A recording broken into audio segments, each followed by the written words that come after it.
UNO and CC. Looks like the only other collegiate game going on, at least on the men's side, is UMass Lowell and Connecticut. And the Buccaneers score right off the draw.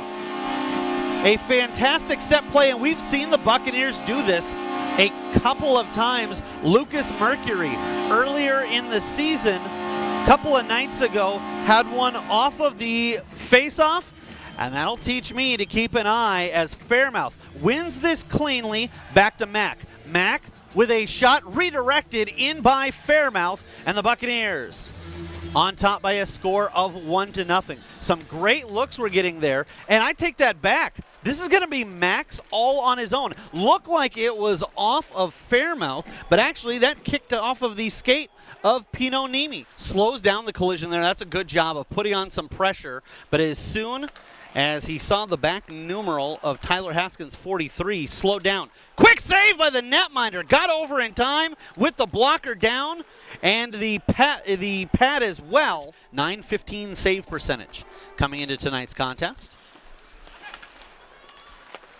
Faking the shot is Fantuzzi. Now they'll go to the opposite side. Through traffic, they find a lane. Teeing that one up, Brent Johnson, and we'll see. I believe it's going to be Johnson's goal. And the Buccaneers are able to withstand and more, as now Wolf will lead a charge. Bucks will get a change of personnel. Wolf cuts to the net, leaves it there for Fairmouth, and he got a shot off. The netminder got a piece of it, not all of it. Fortunately for him, he was able to steer it to the side.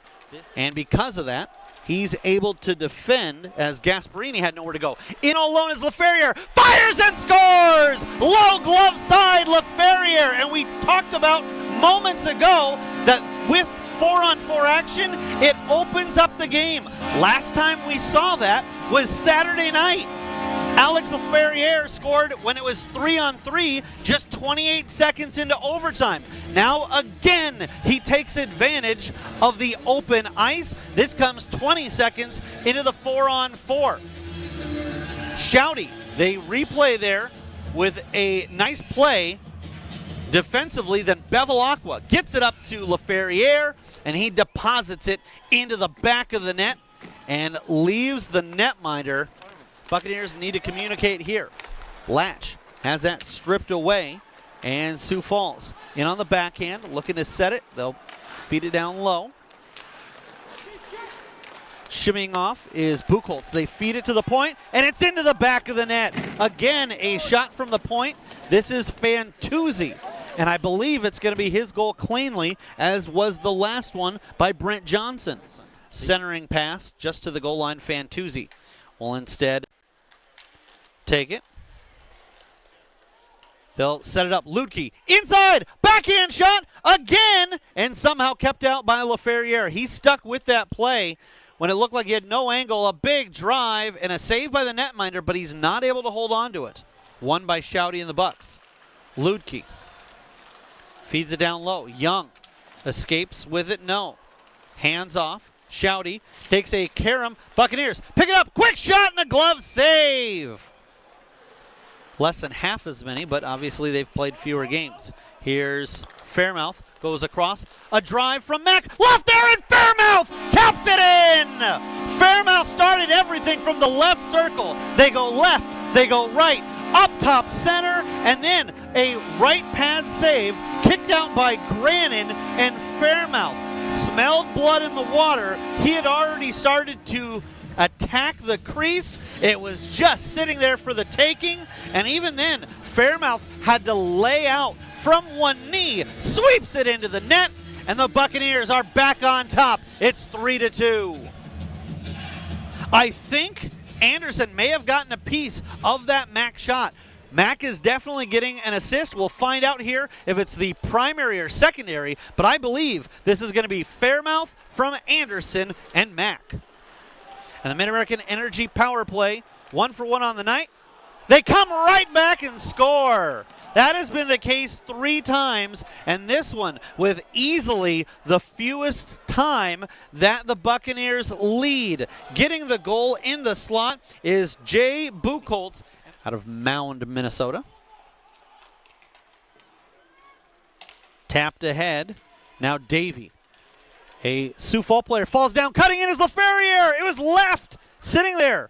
at the side of the cage. No. Young in the slot to Keeker Olsen. Now here's Wolf. Wolf waits through traffic, off the crossbar and out.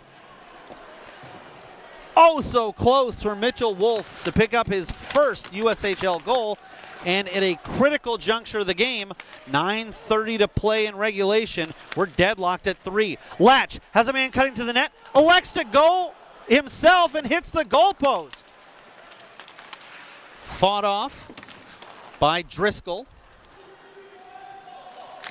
And Mitchell with the stop through the legs of Davey. Davey then lays down on the train tracks to block a shot. It finds a lane somehow. Are you kidding me? With about 6 players out in front, and that is the 3rd time tonight that Keppel has been beaten on a shot and leaves it for LaFerriere.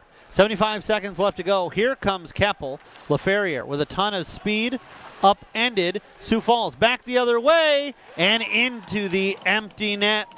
The goal scored by Will Deneen, his 4th of the season. And the Buccaneers are 66 seconds away from tasting defeat to this Sioux Falls squad for the 3rd time. It's backhanded deep. Mercury tries to send it out front. Can't. Buccaneers keep it in the zone. 3 seconds left. One last opportunity. A drive glove save. And that will seal the victory for Sioux Falls. Sioux Falls erased deficits of 1-0, 2-1, and 3-2 to score the last 3 of the contest and come away victorious on a Monday night.